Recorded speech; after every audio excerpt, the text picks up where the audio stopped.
Hi hello welcome to Swetha's kitchen. இன்றைக்கி நம்ம சேனலில் நெல்லிக்காய் முந்திரி சாதம் எப்படி செய்கிறதுன்னு பார்க்கலாம். நெல்லிக்காய் முந்திரி சாதம் செய்ய தேவையான பொருட்கள்: வடித்த சாதம் 1 கப்பு. முதல்ல 5 நெல்லிக்காயை துருவி ஒரு கப்பில் எடுத்துக்கலாம்.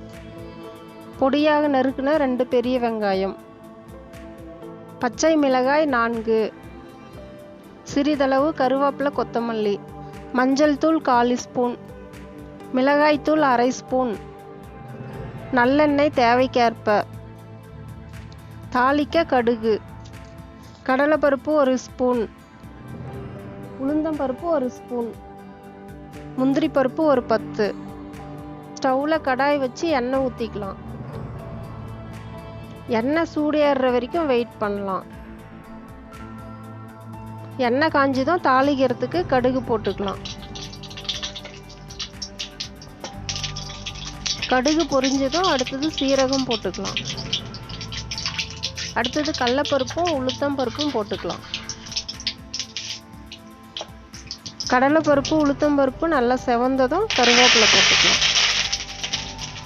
அடுத்தது பச்சை மிளகாய் போட்டு வதக்கிக்கலாம். பச்சை மிளகாய் வதங்கினதும் முந்திரி பருப்பு போட்டு நல்லா பொன்னிறமாக வறுத்துக்கலாம்.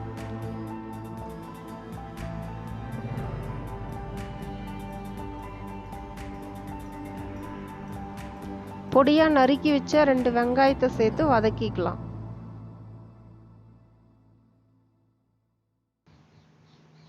ஒரு 2 நிமிஷம் வெங்காயத்தை நல்லா வதக்கிக்கலாம்.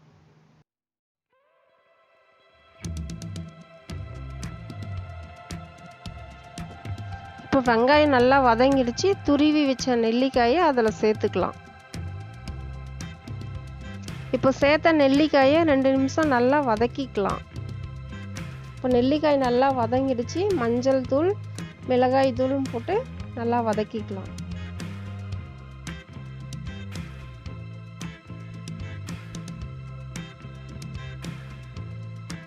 வதங்கி ஆனதும் எடுத்து வச்சு சாதம் 1 கப்பு சேர்த்துக்கலாம்.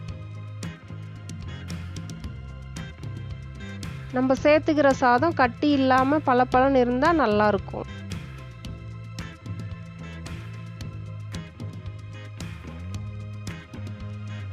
நெல்லிக்காய் வெங்காயம் இதெல்லாம் சாதத்தோடு நல்லா சேர்ற மாதிரி மிக்ஸ் பண்ணிடணும்.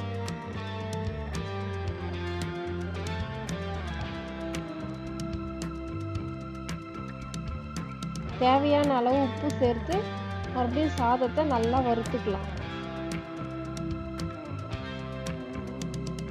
சாதம் நல்லா வறுத்ததுக்கப்புறம் பொடியாக நறுக்குன கொத்தமல்லியை தூவி விட்டுக்கலாம். சுட சுட சுவையான ஆரோக்கியமான நெல்லிக்காய் முந்திரி சாதம் தயார். ஓகே ஃப்ரெண்ட்ஸ், இந்த வீடியோ பிடிச்சிருந்தா லைக் பண்ணுங்கள், ஷேர் பண்ணுங்கள். மறக்காமல் கீழே இருக்கிற ரெட் கலர் சப்ஸ்கிரைப் பட்டனை கிளிக் பண்ணி சப்ஸ்கிரைப் பண்ணுங்கள்.